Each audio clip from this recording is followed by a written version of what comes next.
Welcome back to News Jet update. चलिए देखते हैं झारखंड की 25 फटाफट बड़ी खबरों को। इससे पहले आप झारखंड के किस जिले से न्यूज को देख रहे हैं हमें कमेंट बॉक्स में जरूर बताएं। साथ ही डेली अपडेट रहने के लिए आप हमारे चैनल को सब्सक्राइब कर बेल आइकन को दबाना बिल्कुल ना भूलें। पहली बड़ी खबर, सावन शुरू होते ही जलार्पण के लिए बाबाधाम में उमड़ी श्रद्धालुओं की भीड़।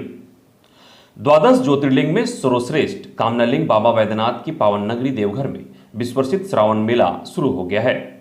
श्रावणी मेले के पहले दिन गुरुवार को करीब 50,000 कांवरियों व श्रद्धालुओं ने बाबा बैद्यनाथ पर जलार्पण कर मंगल कामना की है। उसमें करीब 3,000 से अधिक श्रद्धालुओं ने शीघ्र दर्शनम कूपन के माध्यम से जलार्पण किया।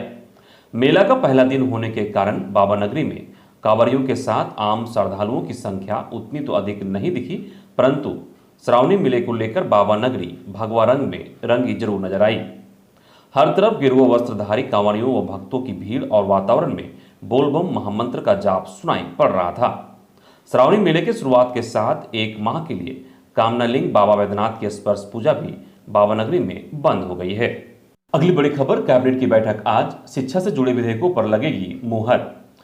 कैबिनेट की शुक्रवार को होने वाली बैठक में निजी क्षेत्र की कंपनियों में 40,000 रुपए तक वेतन वाले 75% पदों पर स्थानीय को नौकरी देने के लिए नियमावली को मंजूरी मिलनी तय है। नियमावली श्रम नियोजन, प्रशिक्षण एवं कौशल विकास विभाग ने बनाई है। इसके अलावा 29 जुलाई से 5 अगस्त के दौरान आहूत झारखंड विधानसभा के मानसून सत्र में रखे जाने वाले उच्च शिक्षा से संबंधित विधेयकों को भी रखा। कैबिनेट में रखे जाने वाले विधेयकों में अजीम प्रेमजी यूनिवर्सिटी से संबंधित विधेयक, यूनिवर्सिटी को यूनिटी मानकर नियुक्ति प्रक्रिया संपन्न करने से संबंधित संशोधन विधेयक, पंडित रघुनाथ मुर्मू ट्राइबल यूनिवर्सिटी विधेयक के अलावा स्किल यूनिवर्सिटी से संबंधित विधेयक लाया जा सकता है। मानसून सत्र के दौरान इन विधेयकों को पारित कराया जाएगा। ट्राइबल यूनिवर्सिटी विधेयक पूर्व में विधानसभा से पारित कराया गया था, लेकिन इसके अंग्रेजी से हिंदी अनुवाद में भाषाई विसंगतियों के कारण राज्यपाल ने लौटाया था। त्रुटियों को दूर कर फिर से विधानसभा में पारित कराया जाएगा। कैबिनेट की बैठक में करीब 30 प्रस्ताव लाए जा सकते हैं। अगली बड़ी खबर, द्रौपदी मुर्मू को मिला झामुमो का भी साथ। एनडीए की राष्ट्रपति पद की उम्मीदवार और झारखंड की पूर्व राज्यपाल द्रौपदी मुर्मू को झारखंड मुक्ति मोर्चा ने भी समर्थन देने का ऐलान कर दिया है। झामुमो के केंद्रीय अध्यक्ष शिबू सोरेन ने गुरुवार को पार्टी के सभी सांसदों और विधायकों को पत्र के माध्यम से निर्देश दिया है कि 18 जुलाई को होने वाले चुनाव में एनडीए प्रत्याशी द्रौपदी मुर्मू के पक्ष में मतदान करें। झामुमो के समर्थन के ऐलान का भाजपा नेताओं ने स्वागत किया है। वहीं झारखंड में गठबंधन सरकार में शामिल कांग्रेस ने कहा है कि झामुमो के साथ गठबंधन राष्ट्रपति चुनाव के लिए नहीं हुआ था, ऐसे में झामुमो निर्णय लेने के लिए स्वतंत्र है। झामुमो के केंद्रीय अध्यक्ष शिबू सोरेन की ओर से जारी पत्र में पार्टी के सांसदों और विधायकों से कहा गया है कि राष्ट्रपति चुनाव में झारखंड की पूर्व राज्यपाल एवं आदिवासी महिला द्रौपदी मुर्मू उम्मीदवार हैं। आजादी के बाद पहली बार किसी आदिवासी महिला को राष्ट्रपति बनने का गौरव प्राप्त होने वाला है। विचार विमर्श के बाद उनके पक्ष में मतदान करने का पार्टी ने निर्णय लिया है। अगली बड़ी खबर, विधानसभा सत्र 29 से 1 अगस्त को आएगा अनुपूरक बजट। झारखंड विधानसभा का मानसून सत्र 29 जुलाई से शुरू होगा और 5 अगस्त तक चलेगा। 6 कार्य दिवस के मानसून सत्र में 1 अगस्त को सरकार सदन में चालू वित्तीय वर्ष 2022-23 का पहला अनुपूरक बजट पेश करेगी। 2 अगस्त को अनुपूरक बजट पर चर्चा होगी और उसी दिन पास भी हो जाएगा। इसके साथ ही विनियोग विधेयक भी पास होगा। सत्र के पहले दिन राज्यपाल द्वारा प्रख्यापित अध्यादेशों की प्रामाणीकृत प्रतियां सदन के पटल पर रखी जाएगी। 1 अगस्त से 5 अगस्त तक 11 बजे से प्रश्नकाल होगा। 3 से 5 अगस्त तक अवकाश के बाद राजकीय विधेयक पेश होंगे। इसके अलावा यदि कोई राजकीय कार्य होगा उन्हें निपटाया जाएगा।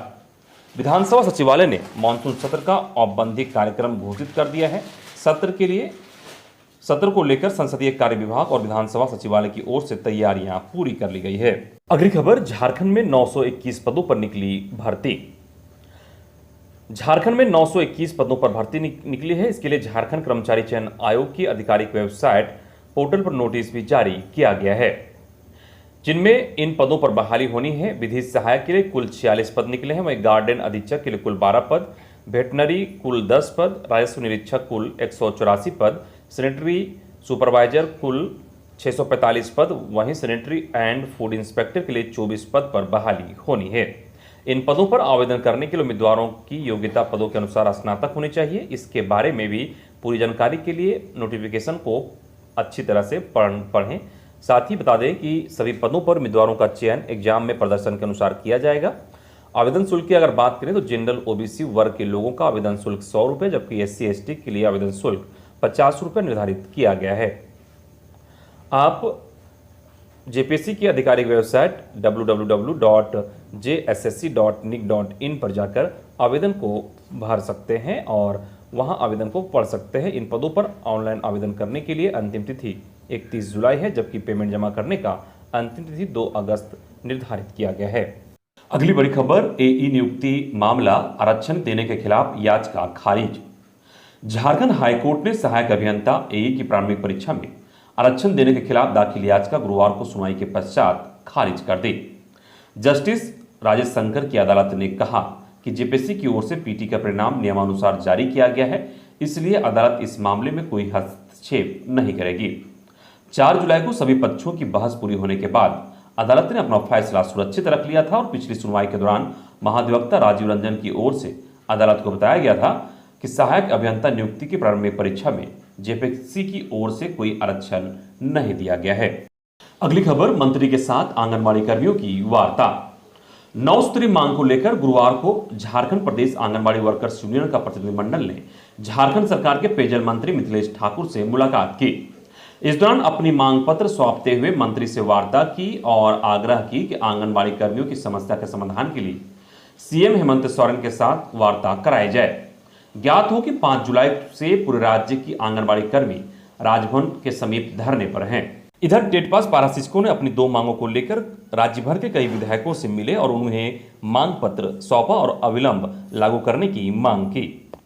2 प्रमुख मांगों में उनका है कि टेट विसंगति का समाधान करते हुए इन्हें टेट पास का लाभ दिया जाए, साथ ही नई नियुक्ति नियमावली सहायक आचार्य की त्रुटियों को दूर करते हुए आरक्षित सीट पर सहायक शिक्षक के पद पर समायोजन हो। अगली खबर, जैक बोर्ड, मैट्रिक और इंटर में अनुत्तीर्ण छात्रों को फिर से मिलेगा मौका। झारखंड अधिविद्य परिषद रांची ने संपूरक माध्यमिक एवं इंटरमीडिएट परीक्षा 2022 के आवेदन प्रपत्र जमा करने को लेकर दिशा निर्देश जारी किए हैं, जिसके मुताबिक विद्यार्थी 15 से 22 जुलाई 2022 तक ऑनलाइन परीक्षा आवेदन पत्र भरकर चालान जनरेट कर सकते हैं। वहीं बैंक चालान के माध्यम से शुल्क जमा करने की अंतिम तिथि 25 जुलाई 2022 है। वहीं विलंब शुल्क के साथ विद्यार्थी 23 से 26 जुलाई तक ऑनलाइन परीक्षा आवेदन भरकर चालान जनरेट कर सकते हैं। वहीं इंटरमीडिएट संपूरक परीक्षा 2022 ऑनलाइन परीक्षा आवेदन पत्र भरने और चालान जनरेट करने की तिथि 14 से शुरू हो गई है, जो 21 जुलाई तक चलेगी। अगली खबर, झारखंड में जमीन या फ्लैट के निबंधन के लिए अब मूल खतियान जरूरी। झारखंड में अगर किसी जमीन या फ्लैट का निबंधन कराना हो तो उस जमीन का मूल खतियान का रिकॉर्ड में होना बेहद जरूरी है। यह आदेश भू निबंधन एवं सुधार विभाग ने जारी किया है। इस आदेश के बाद आम लोगों की परेशानी बढ़ गई है। बता दें कि जून माह तक जमीन और फ्लैट का निबंधन ऑनलाइन दस्तावेज के सत्यापन के माध्यम से हो रहा था, लेकिन 1 जुलाई से इसमें बदलाव कर दिया गया है। अब जमीन और फ्लैट के निबंधन के लिए ऑनलाइन खतियान के साथ साथ ऑनलाइन खतियान की भी मांग हो रही है। अगर मूल खतियान फटा हुआ है या उसमें कुछ त्रुटि है तो इसे परिस्थिति में 15 दिनों के भीतर अंचलाधिकारी से सत्यापन कराना होगा। अगली खबर, गृह मंत्री से मिले पूर्व मुख्यमंत्री बाबूलाल मरांडी। पूर्व मुख्यमंत्री बाबूलाल मरांडी ने बुधवार को केंद्रीय गृह मंत्री अमित शाह से मुलाकात की। इस दौरान उन्होंने राज्य की वर्तमान राजनीतिक हालात की जानकारी केंद्रीय गृह मंत्री को दी। वहीं राज्य में हाल के दिनों में धर्मांतरण से जुड़े मामले खूंटी समेत अन्य जिलों के सामने आए थे। इन मामलों को भी गृह मंत्री ने गंभीरता से लिया है। वहीं राज्य के जामताड़ा जिले में मुस्लिम बहुल आबादी वाले इलाकों में स्कूलों में शुक्रवार को छुट्टी दिए जाने, कई स्कूलों के नाम में जबरन उर्दू शामिल करने के संबंध में भी गृह मंत्री को जानकारी दी गई है। अगली बड़ी खबर, नीति आयोग की विभिन्न विषयों की बैठक आज। केंद्रीय कैबिनेट सेक्रेटरी शुक्रवार को राष्ट्रपति भवन के कमेटी रूम में विभिन्न विषयों पर बैठक करेंगे। वीडियो कॉन्फ्रेंसिंग के माध्यम से झारखंड योजना एवं विकास सचिव हिस्सा लेंगे। बैठक में नीति आयोग के गवर्निंग काउंसिल की बैठक की तैयारी के अलावा आजादी का अमृत महोत्सव के अंतर्गत हर घर तिरंगा और 2024 तक हर घर नल से जल जीवन मिशन पर वार्ता होगी। अगली बड़ी खबर, नियुक्ति पत्र वितरण समारोह की प्रशासन ने शुरू की तैयारी। निजी कंपनियों में स्थानीय युवाओं को नौकरी देने के लिए नियुक्ति पत्र वितरण समारोह 16 जुलाई को मोरहाबादी मैदान में होगा। मुख्यमंत्री हेमंत सोरेन नियुक्ति पत्र का वितरण करेंगे। आयोजन की तैयारी को लेकर रांची के उपायुक्त राहुल कुमार सिन्हा ने गुरुवार को समाहरणालय सभागार में बैठक की। बैठक में डीसी ने समारोह स्थल की सुरक्षा व्यवस्था को लेकर चर्चा की। उन्होंने जिला स्तर पर गठित विभिन्न कोषांग के नोडल पदाधिकारियों को जरूरी दिशा निर्देश भी दिए। डीसी ने समारोह में मिनट टू मिनट कार्यक्रम संचालन की देखरेख, स्टेज पर साउंड सिस्टम व लाइट व्यवस्था, समन्वय स्थापित करते हुए कार्य योजना, लाभुकों को चिन्हित स्थान पर बैठाने की व्यवस्था से संबंधित निर्देश दिए। वहीं पार्किंग व्यवस्था, ट्रैफिक रूट चार्ट, विधि व्यवस्था संधारण, मजिस्ट्रेट एवं पुलिस बल की प्रतिनियुक्ति एवं ब्रीफिंग के लिए भी निर्देश दिए गए। अगली बड़ी खबर, नीट यूजी परीक्षा स्थगित नहीं होगी। राष्ट्रीय पात्रता सह प्रवेश परीक्षा स्नातक स्तर नीट यूजी स्थगित नहीं होगी। अभ्यर्थियों ने 17 जुलाई को होने वाले वर्ष 2022 की परीक्षा को स्थगित करने का अनुरोध किया था। दिल्ली हाई कोर्ट ने गुरुवार को इस याचिका को खारिज कर दिया है। अदालत ने कहा है कि याचिका विचारणीय नहीं है। चूंकि याचिकाकर्ता छात्र हैं, इसलिए वह उनके साथ कठोर रुख नहीं अपना रहे। न्यायमूर्ति संजीव नरूला ने कहा कि अगर कोई और होता तो अदालत भारी जुर्माना भी लगाती। इधर बिहार की राजधानी पटना में बांग्लादेशी आतंकी संगठन जमियत उल मुजाहिदीन JMB के मॉड्यूल पर popular front of India PFI Bharat में युवाओं को आतंकी ट्रेनिंग देने में जुटा है। प्रधानमंत्री के 12 जुलाई के पटना दौरे के ठीक एक दिन पहले 11 जुलाई को फुलवारी शरीफ के नया टोला से 2 संदिग्धों को गिरफ्तारी के बाद यहां चौंकाने वाली जानकारी सामने आई है। यहां मार्शल आर्ट की आड़ में युवाओं को हथियार चलाने व धार्मिक उन्माद फैलाने के लिए तैयार किया जा रहा है। इस खुलासे के बाद खुफिया और जांच एजेंसियां चौकन्ना हो गई हैं। अगली खबर, खनन 5 को होगी आयोग में सुनवाई। झारखंड के मुख्यमंत्री हेमंत सोरेन द्वारा अपने नाम पर खनन लीज लेने के मामले में गुरुवार को भारत निर्वाचन आयोग में सुनवाई हुई। मुख्यमंत्री ने आयोग के समक्ष वकील के जरिए अपना पक्ष रखा। अब 5 अगस्त को इस मामले की आगे की सुनवाई होगी। पिछली सुनवाई के दौरान भाजपा के अधिवक्ता ने आयोग के समक्ष दलील पेश की थी। समय अभाव में हेमंत सोरेन के वकील SK मेंदिर दत्ता को पक्ष रखने के लिए 14 जुलाई का समय भारत निर्वाचन आयोग ने दिया था। सोरेन का कहना है कि उन पर RP एक्ट 1951 की धारा 9 लागू नहीं होती। उनकी तरफ से दलील दी कि सुप्रीम कोर्ट के अनेक फैसले हैं जिसमें कहा गया है कि लाभ का पद उन पर लागू नहीं होगा। बाद में भाजपा नेता की मांग पर आयोग ने सुनवाई 5 अगस्त के लिए स्थगित कर दी। इधर झारखंड में कम बारिश से मंडरा रहा सूखे का खतरा। मानसून की बेरुखी से राज्य में किसानों पर आफत आ गई है। पूरे झारखंड राज्य में कम बारिश से धान की खेती का लक्ष्य जहां बमुश्किल 5% ही पूरा हो सका है। खरीफ के अन्य फसलों की स्थिति भी खराब है।